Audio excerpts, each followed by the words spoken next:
మహారాష్ట్ర తదుపరి సీఎం ఎవరన్న అంశం కొలిక్కి వచ్చినట్లు తెలుస్తుంది. సీఎం పీఠంపై ప్రతిష్టంభన తొలగించేందుకు బీజేపీ విశ్వ ప్రయత్నాలు చేస్తుంది. ఈ నేపథ్యంలో దేవేంద్ర ఫడ్నవీస్ కు ఢిల్లీ నుంచి పిలుపు అందింది. మరోవైపు ముఖ్యమంత్రి పీఠంపై షిండే వర్గం వెనక్కి తగ్గడం లేదనే సమాచారం. మరోవైపు సీఎం పదవి ఇస్తామని బీజేపీ హామీ ఇచ్చిందని షిండే వర్గం చెబుతుంది. ఏక్నాథ్ షిండే సీఎం పదవికి రాజీనామా చేసినా శివసేన పూర్తిగా లొంగిపోలేదు. ఇప్పుడు కూడా శివసేన ఒత్తిడిని పెంచే ప్రయత్నం చేస్తుంది. అయితే మహారాష్ట్ర ఎన్నికల్లో మెరుగైన పనితీరు కనబరిచిన ఘనత షిండే నేతృత్వంలోని ప్రభుత్వానిదేనని శివసేన చెబుతుంది. షిండే పదవి కాలం ఆయన ప్రణాళికల కారణంగానే మహాయుతికి ఇంత భారీ విజయం లభించిందని శివసేన వర్గాలు వెల్లడిస్తున్నాయి. ఇదే విషయానికి సంబంధించి మరిన్ని అప్డేట్స్ మా ఇన్పుట్ ఎడిటర్ శ్రీకాంత్ అందిస్తారు. శ్రీకాంత్, చెప్పండి, మహారాష్ట్రలో ముఖ్యమంత్రి ఎవరనే దానిపై 4 రోజులుగా ఉత్కంఠ నెలకొంది. నిన్నటికి ప్రభుత్వం కొత్త సర్కార్ ఏర్పాటుపై మహారాష్ట్ర ఇంకా క్లారిటీ రాలేదు. దీనికి సంబంధించిన డీటెయిల్స్ ఏంటి? Varalakshmi, good afternoon. Maharashtra confusion, Maharashtra సందిగ్ధత మరికొద్ది గంటల్లోనే తేలబోతోంది. మరి కాసేపట్లోనే ఏక్నాథ్ షిండే ప్రెస్ ముందుకొచ్చి మీడియా సమావేశం పెట్టడానికి కసరత్తు చేస్తున్నట్టుగా తెలుస్తోంది. 3 గంటల ప్రాంతంలో అటు ఏక్నాథ్ షిండే ప్రెస్ మీట్ పెట్టేటువంటి ఆలోచనలో ఉన్నట్టుగా కనిపిస్తోంది. ఇంకోవైపు దేవేంద్ర ఫడ్నవీస్ ఇప్పటికే ఢిల్లీకి ప్రయాణం అవుతున్నారు. సో ఈరోజు సాయంత్రం అమిత్ షాతో భేటీ కాబోతున్నారు దేవేంద్ర ఫడ్నవీస్.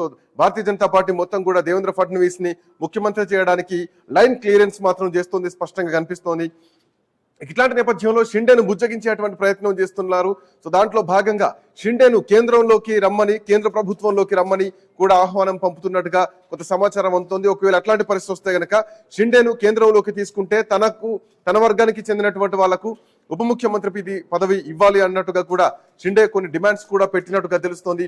సో ఇట్లా నేపథ్యంలో కేంద్రం ఎట్లాంటి నిర్ణయం తీసుకుంటుంది అనేది మాత్రం ఒక ఉత్కంఠ కనిపిస్తోంది. ఇంకొక వైపు అటు బీహార్ ఫార్ములాను కూడా అమలు చేయించాలంటూ కూడా షిండే నుంచి కొంత ఒత్తిడి పెరుగుతున్నట్టుగా రాజకీయ వర్గాల్లో వినిపిస్తోంది. సో బీహార్ లో ఏదైతే నితీష్ కుమార్ కి ఇచ్చినటువంటి ప్రియారిటీ ఏదైతే ఉందో ప్రభుత్వంలో, కేంద్రంలో, సో అట్లాంటి ప్రియారిటీ ఇటు ఏక్నాథ్ షిండే కూడా ఇవ్వాలి అన్నట్టుగా షిండే వర్గం నుంచి కూడా కొన్ని డిమాండ్స్ కేంద్రం ముందు పెట్టినట్టుగా తెలుస్తోంది భారతీయ జనతా పార్టీ అధిష్టానం ముందు. బట్ దానికి కేంద్రం సస్యమీరా అన్నది. సో దీంట్లో భాగంగా అంటే నితీష్ కుమార్ వర్షన్ వేరు, ఆ రోజు ఉన్నటువంటి రాజకీయ పరిస్థితులు. బట్ ఇప్పుడు షిండే వర్షన్ వేరు, ఇది అసెంబ్లీ ఎన్నికలు కాబట్టి. సో ఖచ్చితంగా అది మాత్రం కుదరదంటూ కూడా భారతీయ జనతా పార్టీ అధిష్టానం తేల్చి చెప్పినట్టుగా తెలుస్తోంది. సో ఇట్లాంటి నేపథ్యంలో ఇక్కడ చాలా కారణాలు ఉన్నాయి. అంటే మరి షిండే ఏమైనా ఇటు అజిత్ పవార్ ను, ఇటు ఏక్నాథ్ షిండే, అజిత్ పవార్ ఇద్దరు కలిసి ప్రభుత్వాన్ని ఏర్పాటు చేస్తారా?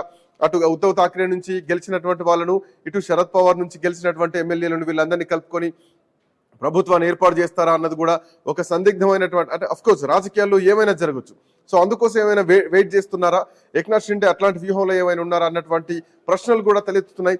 బట్ దీనికి సమాధానంగా ఇంకొన్ని అంశాలను కూడా మనం పరిగణలోకి తీసుకోవచ్చు. ఎందుకంటే ఎప్పుడైతే ఉద్ధవ్ ఠాక్రే నుంచి విభేదించి షిండే బయటకు వచ్చి 40 మంది ఎమ్మెల్యేలతో బయటకు వచ్చి భారతీయ జనతా పార్టీ మద్దతుతో ప్రభుత్వాన్ని ఏర్పాటు చేశారు. సో ఏర్పాటు చేసినటువంటి క్రమంలో బీజేపీ సహాయ సహకారాలను తీసుకున్నారు ప్రభుత్వం ఏర్పాటు చేసేటువంటి విషయంలో. సో మొదటి నుంచి కూడా ఏక్నాథ్ షిండే బీజేపీకి కొంత విధేయత చూపిస్తూనే ఉన్నారు. సో ఇట్లా నేపథ్యంలో బీజేపీని కాదని, కేంద్ర నాయకత్వాన్ని కాదని షిండే ఒంటరిగా అజిత్ పవార్ ని బేస్ చేసుకొని ఆ ఉద్ధవ్ ఠాక్రే పార్టీలో గెలిచిన ఎమ్మెల్యేలను, ఇటు శరద్ పవార్ పార్టీలో గెలిచినటువంటి ఎమ్మెల్యేలను కలుపుకొని ప్రభుత్వాన్ని ఏర్పాటు చేయడం పెద్ద విషయం ఏం కాదు, వీళ్ళు తలుచుకుంటే ఈజీగా చేయొచ్చు. బట్ భారతీయ జనతా పార్టీ కేంద్ర మిత్రధర్మాన్ని కాదని, షిండే కేవలం ముఖ్యమంత్రి పదవి కోసం రాజకీయ ధర్మాన్ని కాదని ఇట్లాంటి రాజకీయాలు చేస్తారా అన్నది మాత్రం ఒక క్వశ్చన్ మార్క్ అనిపిస్తోంది. బట్ రాజకీయాల్లో ఏమైనా జరగచ్చు. బట్ ఇప్పుడున్నటువంటి పరిణామాల ప్రకారం ఏక్నాథ్ షిండేని కేంద్రంలోకి రమ్మని, కేంద్రంలో కూడా కొన్ని మంత్రి పదవులు ఇస్తాం, రాష్ట్రంలో ఉప ముఖ్యమంత్రి పదవి ఇస్తాం, తో పాటు రాష్ట్రంలో కూడా ఒక 10 నుంచి 12 మంత్రి పదవులు కూడా పోర్ట్ఫోలియోలు ఇస్తామంటూ కూడా కొంత హామీ ఇచ్చినట్టుగా తెలుస్తోంది. అయితే దీనికి సంబంధించినటువంటి పూర్తి అంశాలు కూడా మరికొద్ది గంటల్లోనే ఈ మహారాష్ట్రలో ఉన్నటువంటి రాజకీయ సంక్షోభానికి తెరపడబోతోంది. ఈ సందిగ్ధానికి తెరపడేటువంటి అవకాశాలు కనిపిస్తున్నాయి. ఇప్పటికే దేవేంద్ర ఫడ్నవీస్ ఢిల్లీ వెళ్లి అమిత్ షాను కలవడానికి సిద్ధమవుతున్నారు. మరొక వైపు అటు ఏక్నాథ్ షిండే కూడా మరి కాసేపట్లోనే ప్రెస్ మీట్ పెట్టి తన నిర్ణయాన్ని ప్రకటించేటువంటి అవకాశం ఉంది.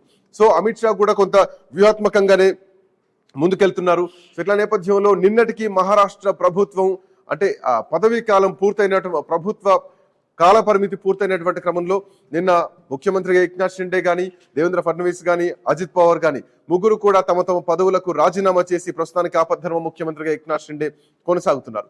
సో ఇట్లాంటి నేపథ్యంలో మరి కాసేపట్లోనే ఢిల్లీ ఈ అంశానికి తెర దించబోతోంది. ఇప్పటికే ఆర్ఎస్ఎస్ కూడా ఏక్నాథ్ షిండే దేవేంద్ర ఫడ్నవీస్ కే మద్దతు ఇవ్వడం జరిగింది. మరొక వైపు ఇటు అజిత్ పవార్ కూడా దేవేంద్ర ఫడ్నవీస్ కే తమ మద్దతును ప్రకటించడం జరిగింది. అయితే షిండేకు కావాల్సింది ఏమిటి, షిండే అడుగుతుంది ఏమిటి, కేంద్రంలోకి వచ్చి రాష్ట్రంలో ఉప ముఖ్యమంత్రి పదవితో పాటు ఇంకా కొన్ని పోర్ట్ఫోలియోలు ఏమైనా అడుగుతున్నారా, లేదంటే కేంద్రంలో బీహార్ తరహా ఫార్ములా మామూలు పాటించాలి అంటూ డిమాండ్ చేస్తున్నారా అన్నది మాత్రం తేలాల్సినటువంటి అవసరం ఉంది. బట్ ఏదేమైనా కానీ భారతీయ జనతా పార్టీ అధిష్టానం కూడా కొంచెం ఆచితూచి వ్యవహరిస్తోంది. అన్ని విధాలుగా అందరినీ మచ్చిక చేసుకుంటూ ఎవరికి ఎక్కడ ఇబ్బందులు రాకుండా తమకు కావాల్సినవి ఇస్తూ వాళ్ళను ప్రభుత్వాన్ని నడిపించేటువంటి దిశగా, ప్రభుత్వాన్ని కొలువు తీరేటువంటి దిశగా అడుగులు వేస్తున్నది మాత్రం స్పష్టంగా కనిపిస్తోంది. ఏదేమైనా ఈ ప్రతిష్టంభన పైన మరికొద్ది సేపట్లోనే తెర దింపే అవకాశాలు మాత్రం స్పష్టంగా కనిపిస్తోంది. ఈ ముగ్గురు కలిసి ప్రెస్ మీట్ పెట్టబోతున్నారా, లేదంటే ఎవరికి వారు ప్రెస్ మీట్ పెడతారా అన్నది మాత్రం వేచి చూడాల్సిందే. ఈ రాత్రికి మహా సర్కారులో ముఖ్యమంత్రి పీఠం ఎవరిది అన్నది మాత్రం తేలబోతోంది. Varalakshmi. Right Srikanth, thank you.